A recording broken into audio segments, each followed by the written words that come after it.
Hello. Hi, Michelle. Amy is recording me doing some things, so she has this memorialized and she can reteach more people, which I'm all about. So now, which fold is this one? This is our mandala fold, and I found that the best way to do this particular fold is to think one color on one side of this and another color on the other. So different colors?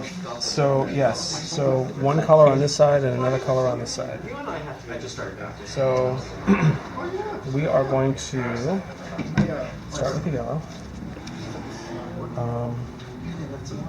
And what color do I want opposite my yellow? I don't know. How about blue? Blue. So the one thing that I'm doing with this is by putting the die on here, as I'm doing, the first color that's going inside the knot is yellow. So the knot is that part that we've tied, right? And in that, when it gets wet, it's going to swell up.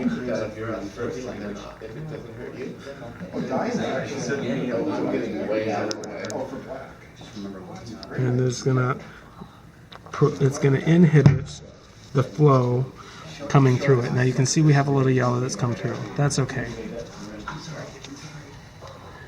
So there's not too much you can do with this tip. So don't try. So on the other side we're going to do blue, and then we'll start with the sky blue. What's that? So it's okay, there's still some white I see in the yellow section. Yeah, that's okay. We might play with that a little bit.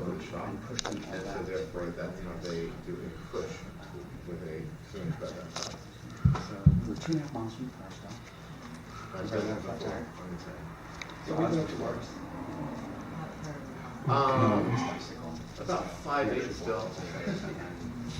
Seem to be applying towards the knot first. Is there a reason? Well, you'll see, as I did say that this is a this is better if you do a two-color fold. It's more about the consistency with the colors that you're putting in. So yeah, I put towards the knot first, and the outside of this is less, so you can see that that's actually white.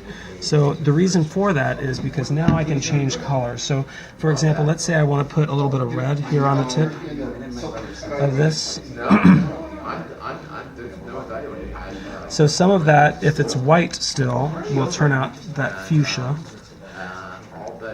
And where it hits the blue there, it's becoming a nice violet. Which school are you going to? Just following. Well, I'll tell you. Okay. Not that I won't tell Mark. So now, as far as this is kind of an interesting thing. So red, as I said, the yellow really pulls the colors towards it. You can make red by putting in one color first and then going with the yellow second. But let's look to see what that looks like. We'll compare our reds.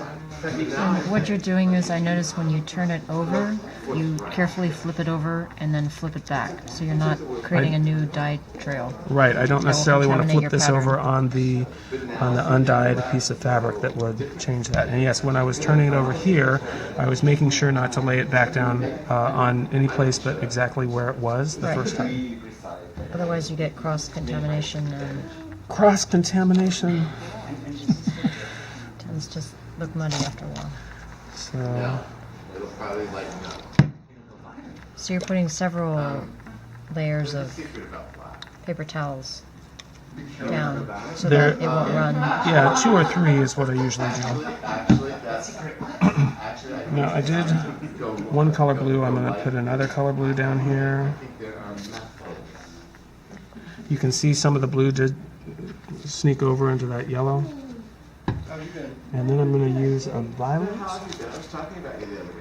and do my knots with violet. So I'm going to get a lot of color on those knots, and they're going to be muddy. Don't be afraid of that. So again, we're flipping. and nuts. And we were chatting, and I gave her some advice.